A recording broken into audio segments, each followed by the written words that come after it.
السلام عليكم.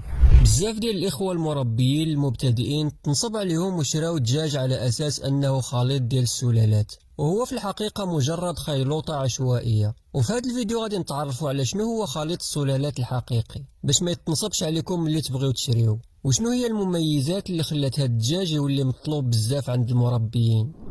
وقبل ما نبداو اخي اولا اختي المربيه كنطلب منك دير اعجاب للفيديو، حيت بهذا الجيست البسيط كتخلي الفيديو يوصل لاكبر عدد ديال الناس، وبالتالي كتعمل الاستفاده وكتدعم القناه وكتشجعني نستمر ونبحث ونطور من مواضيع الفيديوهات القادمه. والا مازال ما اشتركتيش فهذه هي الفرصه باش تشرفنا بالاشتراك ديالك في القناه. ولا عندك شي اقتراح اولا سؤال فما ترددش تقول لي في التعليقات وانا غادي نجاوبك ان شاء الله. كاين بعض الاخوان المربيين الله يسمح لهم عندهم قطيع مخلط ما بين الدجاج البلدي وبعض الديوكه ديال السلالات، اولا الدجاج هو اصلا جيل ثالث اولا رابع اولا خامس ديال شي خليط ديال السلالات قديم، وكيبيع البيض ديالو اولا الفلوس ديالو على اساس انه خليط ديال السلالات. شنو هو خليط السلالات؟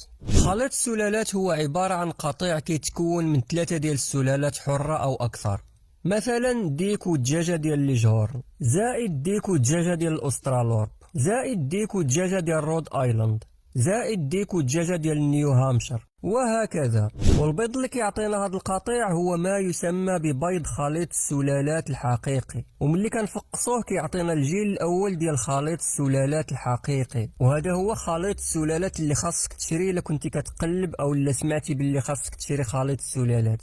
فملي تبغي تشريه اول حاجه سول هذاك المربي ولا سير شوف داك المربي شنو هو القطيع اللي كيخدم به، يعني شوف الاباء ديال داك القطيع اللي غتخدم عليه نتايا. الا كانوا سلالات حره ونقيه وسلالات مختلفه وبياضه فتوكل على الله وخذ القطيع ديالك وتهنى مع راسك.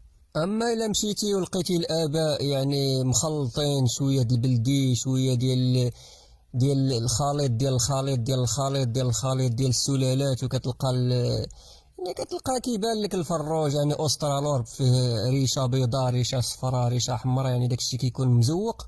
فبعد اخويا وهرب وسير قلب في شي بلاصه اخرى من الاحسن ليك، حيت بزاف ديال الاخوان تنصب عليهم وشراو بيض على اساس انه بيض ديال خليط السلالات وفقسوه وطلع لهم الفلوس وخسروا عليه وكبروه ووصل داك المرحله ديال الانتاج وما لقاو والو، ما كاين لا بيض مقاد لا اوزان مقاده لا حتى شي حاجه، يعني ديشي وصافي ديال الدجاج.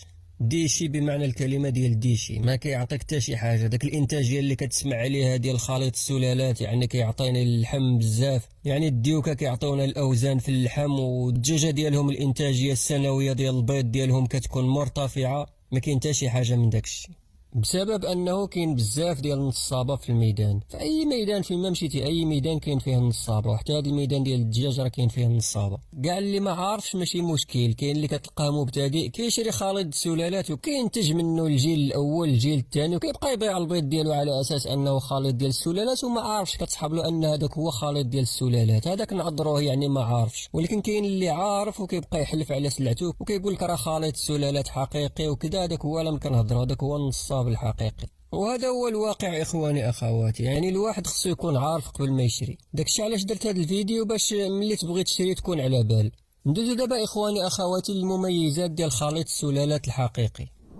المواصفات ديال الجيل الاول ديال خليط السلالات الحره اخواني اخواتي كيتميز بالانتاجيه العاليه ديالو، سواء من البيض او من التحويل، سواء الانتاجيه السنويه ديال البيض او الاوزان المرتفعه ديالو من اللحم.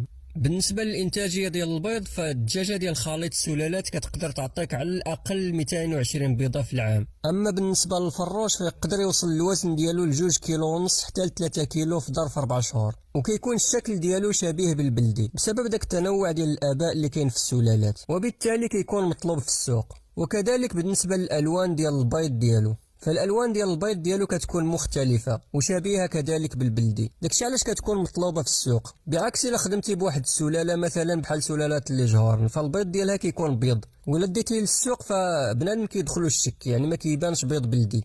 اما بالنسبه للبيض ديال السلالات الا بغيت تخدم عليه كبيض استهلاك فكيبان بحال البيض البلدي عادي، يعني كيكونوا الالوان ديالو مختلفه. وكذلك من المميزات ديالو ان الدجاجه ديال خليط السلالات الحره ما كتقرقش، الا كانت عندك القراقه غتكون عندك بواحد النسبه ديال 10% او لا اقل، وما كتكونش داك القراقه ديالو بحال القراقه ديال البلديه. يعني البلديه فاش كتقرقلك راه ما كتنوضش على داك القراقه حتى كدير لها البيض، وتا هي دير لها في داك الطرق ديال انك تحيد لها القراقه تدخلها في الماء ولا ما كتبقاش نورمال، ما خصها واحد المده طويله عاد كتحيد منها القراقه. بعكس الدجاجه ديال السلالات الا قرقات لك فالقراقه ديالها كتجيها غير على شكل داك الصوت، كدير داك الصوت ديال القراقه وصافي، يعني قليل فاش غتقرق وتحضر لك على البيض.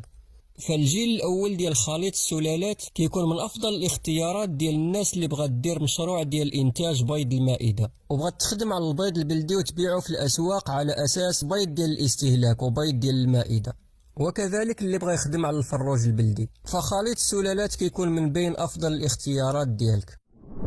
وهذا الشيء اللي كاين اخواني اخواتي في الموضوع ديال اليوم. كنتمنى انني نكون ما نسيت حتى شي حاجه، وكنتمنى انكم تكونوا استفدتوا ولو حاجه بسيطه من هذا الفيديو. حتى نتلاقاو ان شاء الله في شي فيديو اخر. شكرا لكم والسلام عليكم ورحمه الله تعالى وبركاته.